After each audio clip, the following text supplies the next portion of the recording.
Hola, espero que estén muy bien. Este es el segundo video de la serie de tipos de potenciales. En el video anterior revisamos el equilibrio relacionado con la ecuación de Nernst, es decir, el potencial de equilibrio electroquímico. En este caso, vamos a revisar el potencial de Gibbs-Donan, que está relacionado con la ecuación de Donan. Entonces vamos a ver cómo se plantea la ecuación de Donan. Para ello, vamos a plantear este sistema de registro. En este sistema tenemos varias cosas. Por un lado, está la cámara que vamos a considerar como si fuera el líquido intracelular y la cámara que vamos a considerar como si fuera el líquido extracelular. Estas dos cámaras tienen soluciones acuosas. La primera cámara tiene una solución de 100 milimolar de proteinato de sodio. La segunda cámara tiene una solución de 100 milimolar de cloruro de sodio. La membrana que la separa, que es esta que está pintada de color morado, es permeable a ambos iones. ¿Cuáles serían ambos iones? El sodio y el cloruro, nada más. Estos los vamos a considerar como iones difusibles. ¿Por qué? Porque la membrana es permeable para ellos. Pero fíjense que en el lado que tiene el IC está el proteinato. Cuando esta sustancia se disocie, porque está en una solución acuosa, vamos a tener 100 milimolar de proteinato con carga negativa y 100 milimolar de sodio con carga positiva. Entonces, como tenemos 100 milimolar de proteinato y 100 milimolar de sodio, podemos decir que este compartimento es electroneutro, porque tiene el mismo número de cargas positivas que de cargas negativas. Por otro lado, en el compartimento que se considera LEC, tenemos 100 milimolar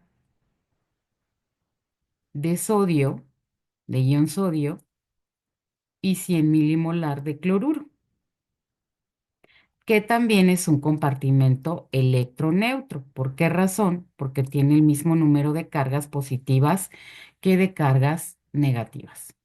Entonces, el compartimento LIC es electroneutro y el compartimento LEC también es electroneutro, pero hay una gran diferencia. En el compartimento LIC tenemos un ion que no es difusible, que es el proteinato. El proteinato, como tiene carga negativa, lo vamos a considerar un anión no difusible. Y dense cuenta que en este sistema ya estamos planteando una situación diferente a la que planteamos con la ecuación de Nernst. En este caso hay dos iones difusibles, no solo uno, y además de que hay dos iones difusibles, la membrana es permeable para ambos. En el caso de Nernst nada más es permeable para uno de ellos. Y adicionalmente tenemos un anión no difusible que se encuentra en lo que consideraríamos el líquido intracelular. Y esa situación se parece a las células, porque las células en su interior tienen proteínas cargadas negativamente que no se pueden salir de la célula porque la membrana no es permeable para ellas, no las deja pasar. Entonces ya estamos planteando una situación más compleja. Ahora bien, tenemos que ambos compartimentos son electroneutros porque tienen el mismo número de cargas positivas que de cargas negativas. Ambos, cada uno por su parte. Se nos plantea la situación de que qué concentraciones iónicas habría en cada compartimento y qué potencial de membrana se registraría en el voltímetro en el equilibrio. Recuerden que para medir el potencial de membrana necesitamos un sistema de registro. En lo que consideramos el líquido intracelular se pone el electrodo de medición, que es el rojo, y en lo que consideramos el electrodo el líquido extracelular, perdón, se pone el electrodo de referencia, que es el negro. Y ambos electrodos son electrodos de registro. Solamente estamos registrando qué está pasando aquí. Bien. Entonces, ¿qué sucede? Sucede que dense cuenta que en el líquido extracelular hay cloruro, pero en el líquido intracelular no hay cloruro. Entonces, hay un gradiente químico para el cloruro que lo va a mover de la cámara extracelular a la cámara intracelular. Este es el movimiento del cloruro siguiendo su gradiente de concentración, porque aquí tenemos 100 milimolar de cloruro, pero en la cámara intracelular hay 0 milimolar de cloruro. Entonces así es como se mueve el cloruro. En cuanto se mueva el cloruro de LEC a LIC, se van a empezar a acumular cargas, va a haber exceso de cargas negativas muy cerquita de la membrana interna, de la parte interna de la membrana. Y por inducción va a jalar a estas cargas del sodio que se van a acomodar aquí. Y esto crea un potencial que todavía no es el potencial de Gibbs-Donan porque no se ha alcanzado el equilibrio. Porque ¿qué sucede ahora? Sucede que estas cargas positivas que están aquí repelen al sodio y los aniones, el proteinato y algunos cloruros que ya se pasaron para aquí, atraen al sodio y hay un gradiente eléctrico para él, porque las cargas positivas que están muy cerquita de la membrana en el LEC lo repelen y estas cargas negativas lo atraen. Entonces el sodio también se va a mover de LEC a LIC. ¿Hasta cuándo se van a mover el sodio y el cloruro? Hasta que alcancen su equilibrio electroquímico. Y ese equilibrio electroquímico nos marcará el potencial que se va a medir en el voltímetro. Ahora bien, piensen en una cosa. El potencial de equilibrio electroquímico del sodio no puede ser diferente al potencial de equilibrio electroquímico del cloruro. ¿Por qué razón? Porque este voltímetro nada más nos va a dar un valor, no nos va a dar dos valores. Por eso establecemos que el potencial de equilibrio electroquímico del cloruro será igual al potencial de equilibrio electroquímico del sodio. Y eso es lo que vemos en la siguiente diapositiva. Aquí tenemos el mismo sistema. Este es el tiempo cero del sistema. Ya se disociaron las sustancias y entonces vemos que tenemos un flujo de cloruro de LEC a LIC dado por su gradiente de concentración que creó una diferencia de potencial a través de la membrana y esa diferencia de potencial creó un gradiente eléctrico para el movimiento del sodio. Entonces los dos iones se mueven de LEC a LIC. ¿Hasta cuándo? Hasta que alcancen su potencial de equilibrio electroquímico. Y como el voltímetro nos dará solo un valor, entonces establecemos esta relación. Si sustituimos el potencial de equilibrio electroquímico del cloruro y el potencial de equilibrio electroquímico del sodio, obtenemos la relación de Gibbs-Donan, que esto no lo voy a poner ahorita, quizá haga un video para que se dé la explicación de cómo pasa de aquí para acá. Y entonces tenemos la relación de Gibbs-Donan y si multiplicamos este por este y este por este, tenemos finalmente la ecuación de Gibbs-Donan que se resuelve de manera algebraica tomando en cuenta cada una de las concentraciones. Bien, una vez que resolvemos esta ecuación, tenemos lo siguiente. lo que se encuentra en el equilibrio, cuando los iones dejen de moverse de manera neta. Y lo que encontramos en el equilibrio es que en el IC vamos a tener 100 milimolar de proteinato, 33 milimolar de cloruro y 133 milimolar de sodio.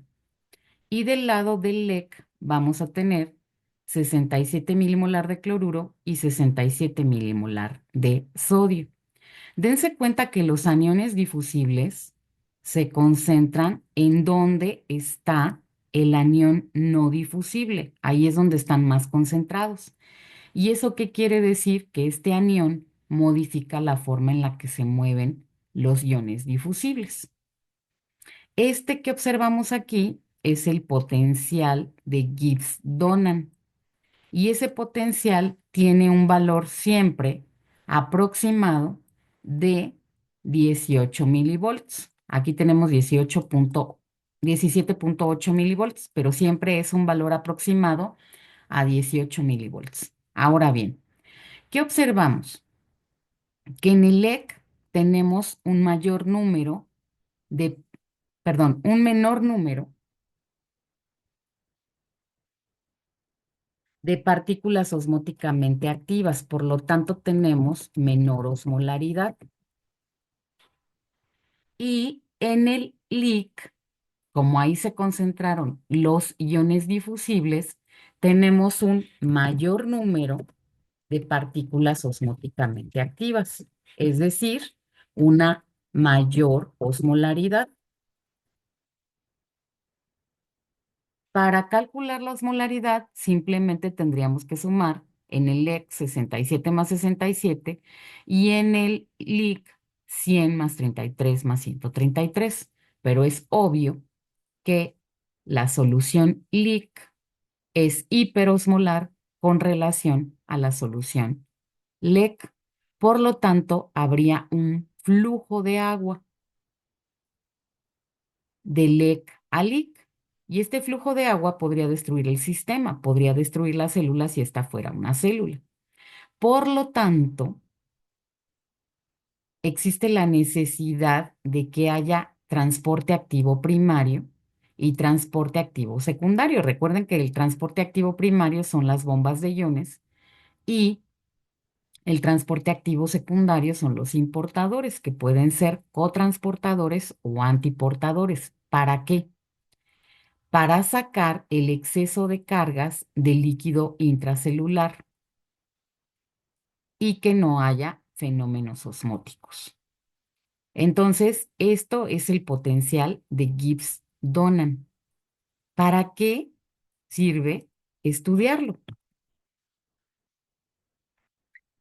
Pues este equilibrio nos describe cómo se distribuyen los iones entre dos compartimentos separados por una membrana semipermeable cuando hay moléculas no difusibles, en este caso proteinatos, que tienen carga negativa. Además, podemos decir que en las células, las proteínas intracelulares con carga negativa generan un efecto Gibbs-Donan parcial. En las células este no se establece de manera completa, pero los aniones no difusibles, que son las proteínas intracelulares, generan un efecto de Gibbs-Donan parcial. ¿Por qué? Porque eso hace que los iones como sodio, cloruro y potasio se distribuyan de manera diferencial y contribuye al establecimiento del potencial de membrana en reposo.